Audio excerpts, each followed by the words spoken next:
Bonjour à tous et bienvenue à cette nouvelle édition de l'école dominicale en ligne, l'EDEL. Je me présente, mon nom est le frère Pierre-Josué Chaudry et il me fait vraiment un immense plaisir, un immense privilège de vous inviter et de vous souhaiter la bienvenue à cette nouvelle édition de cette série intitulée « Un royaume glorieux ».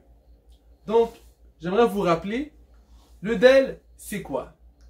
L'EDEL, c'est tout simplement un espace, une occasion, un moment où est-ce qu'on fait une pause en famille. On étudie la parole de Dieu en famille. On veut être transformé en famille pour être conforme à l'image de notre Sauveur et Seigneur Jésus-Christ. Comme à notre habitude, je voudrais qu'on prenne un moment pour inviter l'enseignant par excellence pour que nous puissions passer un moment édifiant et qu'on puisse être transformé et changé par ce moment. Donc, courbons nos têtes et prions ensemble. Céleste Père en Jésus-Christ, encore une fois, nous sommes dans ta présence bénie pour te dire merci. Merci pour ta grâce, ton amour, ta fidélité envers nous qui nous permet de nous rassembler à nouveau en ta présence et plonger dans ta parole.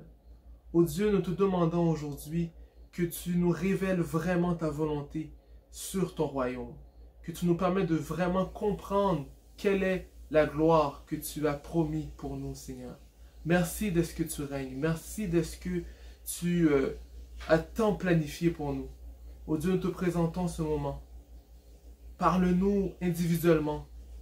Fais un tête-à-tête avec nous pour que nous puissions changer nos voix et être agréables. Nous te prions ici dans le nom précieux de ton Fils Jésus-Christ, par celui qui vit et règne au siècle des siècles. Amen. Voilà, nous sommes maintenant prêts à retourner sur cette thématique du royaume glorieux. Et aujourd'hui, nous avons ce sous-titre, Rechercher la gloire. Rechercher la gloire de Dieu. Dans cette série, on avait deux textes d'or, deux textes que je voulais vraiment qu'on prenne le temps de bien comprendre. Le premier se trouvait dans Matthieu 6, verset 33, qui dit « Préoccupez-vous d'abord du royaume de Dieu et de la vie juste qu'il demande, et Dieu vous accordera aussi le reste. » Comme deuxième texte, on avait Philippiens 2, le verset 9 à 11, qui se lit comme suit. « C'est pourquoi aussi Dieu l'a souverainement élevé et lui a donné le nom qui est au-dessus de tout nom, afin qu'au nom de Jésus, tout genou fléchisse dans les cieux, sur la terre et sous la terre, et que toute langue confesse que Jésus-Christ est Seigneur, à la gloire de Dieu le Père. » Donc, je voudrais prendre le temps de faire une petite revision. Qu'est-ce qu'on avait vu dernièrement à l'EDEL, un retour sur les semaines passées. Donc, pour commencer, on avait défini qu'est-ce qu'est un royaume. Un royaume non masculin, c'est l'État gouverné par un roi ou une reine, territoire d'une monarchie. En deuxième lieu, c'est un royaume, le royaume de Dieu, le royaume des cieux, c'est le règne de Dieu, la volonté de Dieu. Après ça, on avait défini qu'est-ce qu'est la gloire. La gloire, c'est un nom féminin, c'est une grande renommée répandue dans un très vaste public. En deuxième lieu, c'est un honneur acquis par une action, un mérite. On avait vu plusieurs points. Je vais vous présenter les 6 points principaux qu'on avait vus au courant des 2 dernières leçons. Le premier qu'on avait vu, c'était un royaume différent qui manifeste la gloire de Dieu. On avait vu la différence entre l'éclat de l'or véritable avec l'opposition avec la pacotille. Donc, le règne de Dieu, selon Psaume 145, verset 13, « Ton règne est un règne de tous les siècles, et ta domination subsiste dans tous les âges. » Donc, le règne de Dieu est éternel, est parfait, en opposition avec le règne des hommes qui est très limité dans le temps et qui est appelé à terminer rapidement.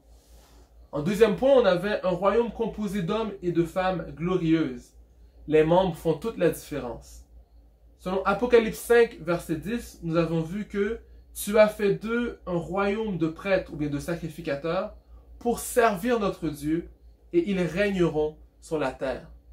Depuis aujourd'hui, qui forment le royaume de Dieu, ce sont des personnes choisies par Dieu pour le servir, un royaume de prêtres, de sacrificateurs. En troisième lieu, pour le royaume de Dieu, on avait vu que c'était un royaume avec un exécutif différent. Quelle volonté est suivie? On avait vu que dans un royaume, dans un gouvernement, il y avait la partie exécutive. Et l'exécutif était défini par la volonté que le gouvernement voulait avoir comme direction. Donc, selon Matthieu 6, versets 9 et 10, on avait vu « Voici donc comment vous devez prier. Notre Père qui est aux cieux, que ton nom soit sanctifié, que ton règne vienne et que ta volonté soit faite sur la terre comme au ciel. » Le règne de Dieu se définit par la volonté de Dieu qui doit être accomplie sur la terre, comme au ciel. Dans la deuxième leçon, on avait commencé à voir la gloire. On a essayé de définir plus en détail qu'est-ce que la gloire. Donc, redéfinissons la gloire, un éclat, une lourdeur et une renommée. Donc, il y avait différents mots qu'on avait vus dans la Bible pour définir la gloire. Le premier mot qui est utilisé dans la Bible pour parler de la gloire, c'est le mot kabod. Kabod est défini comme un poids, une lourdeur, mais uniquement dans un sens figuré. C'est une splendeur de manière copieuse, abondante. En deuxième lieu, on avait vu le mot Shekinah. Shekinah, c'est pas un mot qui était trouvé dans la Bible, mais c'est un mot Shakan qui était défini dans la Bible pour représenter la gloire, et c'était habiter ou résider. Shekinah, c'est la présence divine parmi son peuple, particulièrement dans le temple de Jérusalem.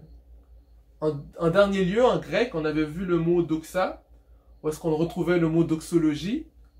C'est l'opinion, l'avis ou le jugement, et dans un sens étendu, c'est la réputation. Donc la gloire d'un royaume, c'est la réputation ou la renommée d'un royaume. En deuxième lieu, on avait vu ce texte, Romains 3, verset 23, qui dit que « Car tous ont péché et sont privés de la gloire de Dieu ». On avait défini ce texte, « Tous sont privés de la gloire hors du royaume ». C'est dans le royaume de Dieu seulement qu'on peut véritablement expérimenter la gloire de Dieu. Point numéro 6, la gloire, le but ultime du royaume. On avait utilisé différentes images pour comprendre que la gloire était le but, l'objectif visé par le royaume. Premièrement, on avait vu l'image du mariage. Dieu voulait une église sans tache ni rien de semblable. Dieu voulait que nous soyons semblables à lui. En deuxième lieu, on avait vu la transfiguration. Jésus avait été transfiguré, ou est-ce qu'il avait été glorifié par Dieu le Père. Et on avait vu la glorification. L'objectif du corps, c'est d'être glorifié pour obtenir un corps comme celui de Jésus-Christ. Pop quiz, pour revenir un peu dans la définition qu'on avait vue depuis le début de notre série sur le royaume. Ce texte-là, « Je me prosterne dans ton saint temple et je célèbre ton nom à cause de ta bonté et de ta fidélité.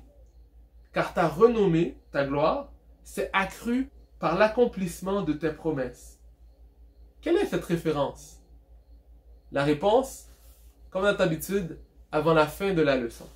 Donc, on va retourner maintenant pour rentrer plus en profondeur sur le sujet, un royaume glorieux.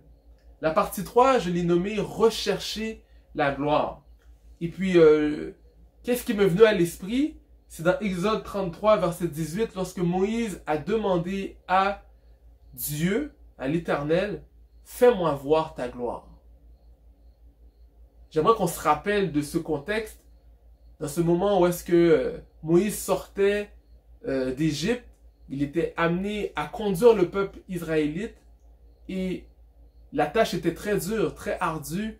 Le peuple était un peuple au cou raide. Il ne voulait pas vraiment suivre ce que Dieu voulait. Il était un peuple qui venait tout juste de construire le veau d'or. Il avait péché contre Dieu. Et Moïse avait vraiment besoin d'une nouvelle confirmation pour voir que Dieu serait avec lui. Que c'est vraiment un Dieu tout-puissant qui allait le conduire. Et dans Exode 33, lorsqu'il fait cette demande que l'Éternel devait le conduire, quelle a été la réponse de l'Éternel? Ça se retrouve au verset 19. L'Éternel répondit, je ferai passer devant toi toute ma bonté, et je proclamerai devant toi le nom de l'Éternel. Je fais grâce à qui je fais grâce, et miséricorde à qui je fais miséricorde. L'Éternel dit, tu ne pourras pas voir ma face, car l'homme ne peut me voir et vivre. L'Éternel dit, voici un lieu près de moi, tu te tiendras sur le rocher. Quand ma gloire passera, je te mettrai dans le creux du rocher, je te recouvrerai de ma main jusqu'à ce que j'aie passé. Et lorsque je retournerai ma main, tu me verras par derrière, mais ma face ne pourra pas être vue. Donc juste avec ce petit texte, cet extrait de la Bible, on peut comprendre qu'il y avait plusieurs synonymes avec la gloire de Dieu. La bonté et le nom de Dieu étaient synonymes de ce que Dieu devait présenter lorsque Moïse avait fait cette demande de voir la gloire de Dieu. En deuxième lieu, qu'est-ce qui était important pour Dieu, pour expliquer la gloire de Dieu? C'était synonyme de la face de l'Éternel. Rechercher la gloire de Dieu, je veux vous soumettre cette idée que c'est de rechercher la face et la présence de Dieu, comme on a vu plus tôt. Kabod, Shekinah, c'est rechercher l'éclat, la magnificence, la splendeur de Dieu. Ça se retrouve dans la face de Dieu. Donc, gardez ça en tête et puis gardez tout le temps cette réflexion qu'on avait vue pour rechercher la face de Dieu. C'est quoi rechercher la face de Dieu? Questionnez Dieu pendant ce que je vais vous présenter ces quelques points que j'ai préparés, mais gardez tout le temps ça dans votre réflexion. C'est quoi rechercher la face? C'est quoi rechercher la gloire de Dieu? Pour commencer, on avait vu ça un peu dans la dernière leçon, le Romains 3, verset 23. Je voudrais vous présenter que rechercher la gloire de Dieu, c'est retourner à la gloire originelle, le dernier Adam. Cette image qui m'est venue à l'esprit, c'est ce film Retour vers le futur. Retourner à l'état que Dieu avait préparé pour nous. Retourner à l'état que Dieu voulait que nous ayons comme gloire. Lorsque Dieu a créé Adam, il a créé Adam avec un objectif, avec une gloire. Et lorsque Adam a péché, c'est alors qu'il a perdu la gloire. Donc on lit dans Romains 3, verset 23 et le verset 24, tous ont péché et sont privés de la gloire de Dieu. Et ils sont gratuitement déclarés justes par sa grâce, par le moyen de la libération qui se trouve en Jésus-Christ. Romains 3, versets 23 et 24. Adam a été créé dans la gloire. Donc originellement, dans le jardin d'Éden, Dieu avait créé Adam dans sa présence, dans sa gloire. Et lorsque Adam a péché, il a été séparé, il a été privé de la gloire de Dieu. Et maintenant, le but, l'objectif, la recherche que nous faisons pour rechercher la gloire de Dieu, c'est de retourner dans sa présence, retourner dans sa gloire, retourner dans son Shekinah, où est-ce que Dieu peut habiter et résider avec nous. Pour mieux comprendre, on avait vu plusieurs extraits dans ce livre-là que j'affectionne particulièrement, de notre ami le pasteur Mpoké, qui avait développé dans ce livre-là que le pouvoir et l'autorité de Dieu résidaient en Adam sur terre. Et on a perdu ça, comme on l'avait dit, lorsqu'on a péché. Et ce texte-là, dans son livre, nous explique un peu la gloire que nous devons retrouver. Lisons ensemble. Depuis qu'Adam a péché, il a perdu sa gloire royale. Les générations des enfants d'Adam ont également perdu la gloire et la culture reliées à cette même gloire. Nous avons alors commencé à bâtir cette culture des hommes sans repère de pouvoir et d'autorité. C'est ce que j'ai appelé la civilisation de la rébellion permanente. Cette culture de la perte de la gloire a commencé par se manifester à l'époque de la première civilisation humaine à Babel. Donc les hommes de Babel, nostalgiques de la gloire passée de leurs ancêtres Adam et Ève, ont voulu se bâtir leur propre gloire à la manière humaine. Ils ont mis en place les bases de la civilisation de la rébellion permanente.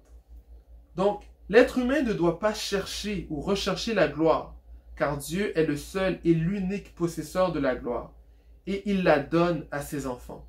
Surtout, les croyants n'ont pas à chercher et à devenir esclaves de quelque chose qu'ils possèdent déjà. Cette prière de Jésus nous rappelle la gloire que nous recevons par lui. Donc la prière sacerdotale dans Jean 17. Pour les enfants du royaume, chercher la gloire par leurs propres moyens équivaut à abandonner son pouvoir pour se soumettre au prince de ce monde qui nous offre une gloire illusoire tout en confisquant l'autorité et la liberté des hommes. Donc là, ça peut sembler un peu paradoxal, un peu opposé. Je veux nommer ce texte-là, cette leçon-là, rechercher la gloire de Dieu.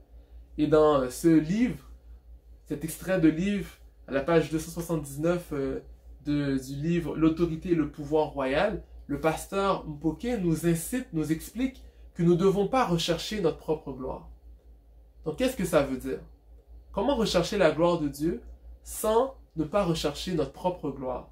C'est un peu ça l'enjeu, la difficulté, et ce que je vous incite à réfléchir pour qu'on puisse retourner dans l'état initial que Dieu nous donne en l'acceptant en la personne de Jésus-Christ.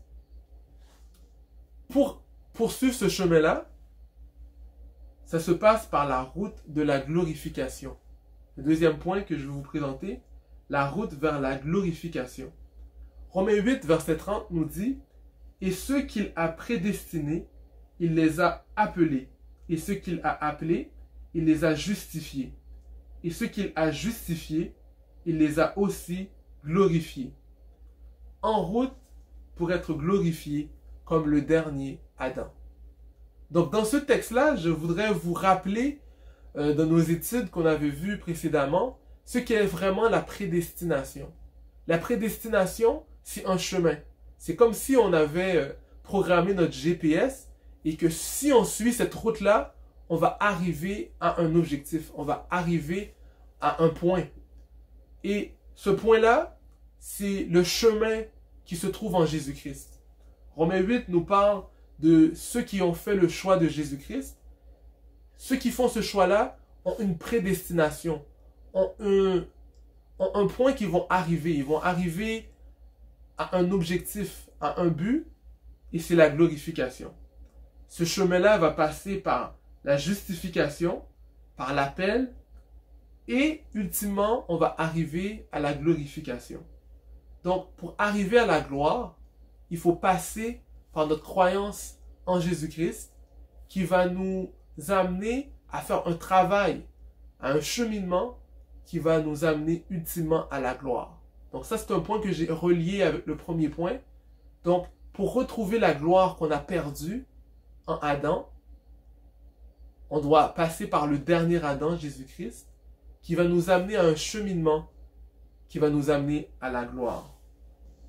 Le prochain point que je voudrais présenter, une investigation glorieuse. Proverbe 25, verset 2 nous dit « La gloire de Dieu, c'est de cacher les choses. La gloire des rois, c'est de sonder les choses. La couronne de gloire des rois. » Donc nous, moi et vous, nous sommes des rois. Jésus-Christ est le roi des rois. Mais nous sommes des rois. Et on doit comprendre que Dieu a préparé une gloire pour les rois, pour ceux qui sont dans son royaume.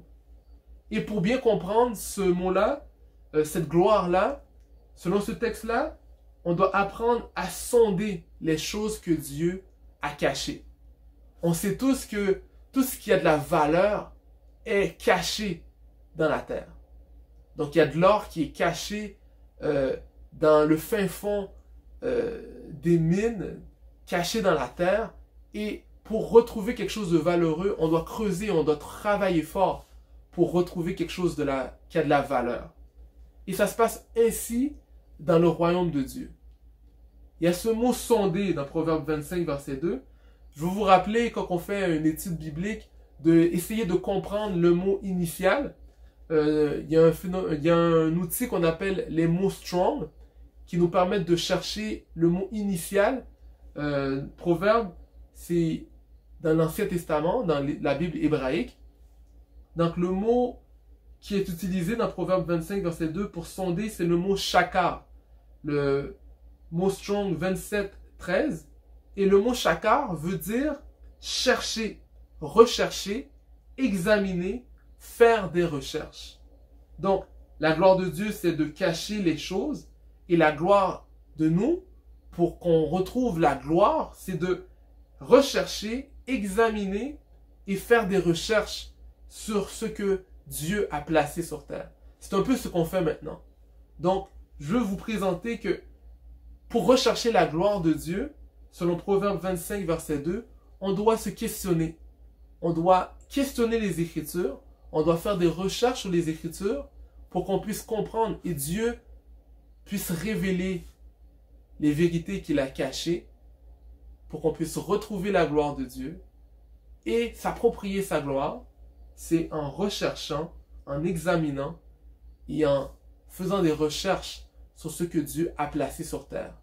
Ainsi, nous obtiendrons la couronne des rois, nous obtiendrons des révélations qui viennent de Dieu et nous pourrons le redéposer au pied du roi des rois. Le prochain point que je voulais présenter, c'est les différents types de gloire. Jean 12, verset 43 nous dit « Car ils aimèrent la gloire des hommes plus que la gloire de Dieu. » Des actions motivées vers le bon type de gloire. Donc, dans ce texte, on peut comprendre qu'il y a deux types de gloire. Il y a la gloire des hommes, puis il y a aussi la gloire de Dieu. Pour bien comprendre ce texte-là, ces deux types de gloire, j'aimerais qu'on écoute ce texte-là, qu'on puisse comprendre ce texte-là qui se retrouve dans Romains 1er, du verset 18 jusqu'au chapitre 25, pour comprendre ces deux types de gloire-là qui existent. La colère de Dieu se révèle du ciel contre toute impiété et toute injustice des hommes, qui retiennent injustement la vérité captive, car ce qu'on peut connaître de Dieu est manifeste pour eux, Dieu le leur ayant fait connaître. En effet, les perfections invisibles de Dieu, sa puissance éternelle et sa divinité se voient comme à l'œil depuis la création du monde. Quand on les considère dans ses ouvrages, ils sont donc inexcusables. Puisque, ayant connu Dieu, ils n'ont point glorifié comme Dieu et ne lui ont point rendu grâce, mais ils se sont égarés dans leurs pensées et leur cœur sans intelligence a été plongé dans les ténèbres. Se vantant d'être sages, ils sont devenus fous et ils ont changé la gloire du Dieu incorruptible en image, représentant l'homme corruptible, des oiseaux, des quadrupèdes et des reptiles.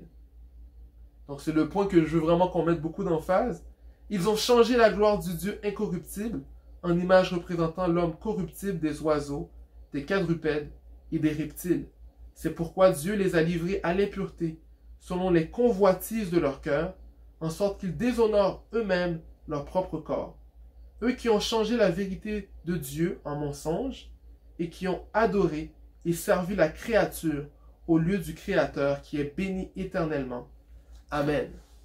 Donc dans ce texte, on peut comprendre que la gloire de Dieu est manifeste. La gloire de Dieu est manifeste dans sa création, dans l'œuvre de ses mains, dans qui est l'homme, qui est vraiment le couronnement de la création de Dieu.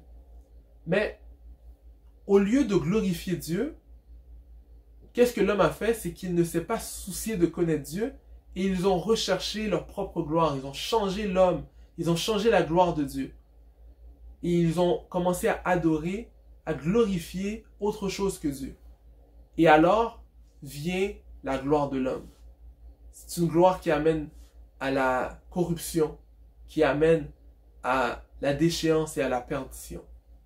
Donc, qu'est-ce qui se passe? C'est que dans le monde maintenant, les hommes aiment la gloire des hommes, la gloire qui a été transformée, et ils ne peuvent plus reconnaître la gloire de Dieu.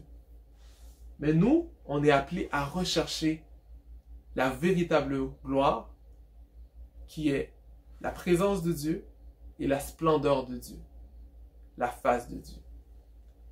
Le dernier point, la gloire de Dieu, la lumière.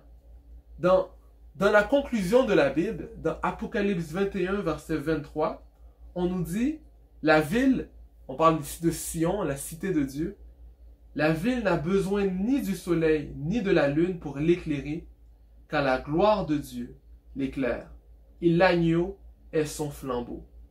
Donc Sion, ville éclairée par la gloire. Donc, je voudrais rappeler à notre esprit, pendant qu'on fait cette réflexion, que l'objectif ultime, c'est de rechercher cette lumière.